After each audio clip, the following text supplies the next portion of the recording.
আসসালামু আলাইকুম, আমি মোহাম্মদ জাকির ইসলাম। আজকে আলোচনা করব প্রাচীন গ্রিকের জল দেবতাবৃন্দ। পোসাইডন, নেপচুন ছিলেন মহাসমুদ্র, ভূমধ্য সাগর এবং বন্ধুত্বপূর্ণ সমুদ্র ইউক্সিড এখনকার কৃষ্ণ সাগরের প্রভু।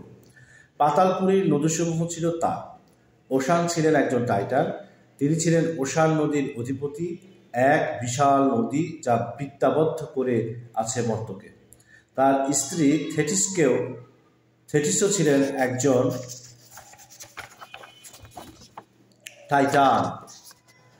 এই নদীর উপদেবী ওসেডিন বৃন্দ ছিলেন তাদের কন্যা। মর্তের সকল নদীর দেবতাগণ ছিলেন তাদের পুত্র। পন্টাস ছিলেন গভীর সমুদ্রের দেবতা। তিনি ছিলেন ধরিত্রী দেবীর পুত্র এবং সমুদ্র দেবতা নেরিউসের পিতা, যিনি ছিলেন তার চাইতেও অধিক গুরুত্বপূর্ণ।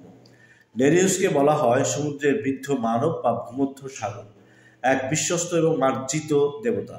হেসিওড বলেন তার চিন্তাসমূহ ন্যায় এবং সহানুভূতিশীল এবং যিনি কখনোই মিথ্যা বলেন না। তার স্ত্রী ছিলেন ওশানের কন্যা ডোরিস। তাদের ছিল 50টি সুন্দরী কন্যা, যারা ছিল সমুদ্র পরী, যাদেরকে তাদের পিতার নামানুসারে বলা হতো নেরেইড। যাদের অন্যতম থেটিস ছিলেন একিলিসের মাতা।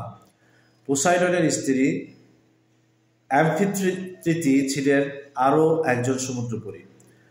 ট্রাইটান ছিলেন সমুদ্রের ট্রাম্পেট বাদক। তার ট্রাম্পেটটি ছিল এক বিশাল খোলক। তিনি ছিলেন পোসাইডন এবং আফ্রিত্রিতির পুত্র। প্রতিউসকে কখনো বলা হতো পোসাইডনের পুত্র, কখনো বা তার সহচর। তার ছিল ভবিষ্যৎবাণী করার এবং ইচ্ছে মতো নিজের আকৃতি পরিবর্তনের ক্ষমতা। নায়ার বৃন্দ ছিল জলপরী। তারা বাস করত ছোট নদী, নির্ঝর বা প্রশোভনে। লিউকোথিয়া এবং তার পুত্র প্যালিমন, যারা একদা ছিল মরণশীল, পরিণত হয়েছিল সমুদ্রের দেব চরিত্রে।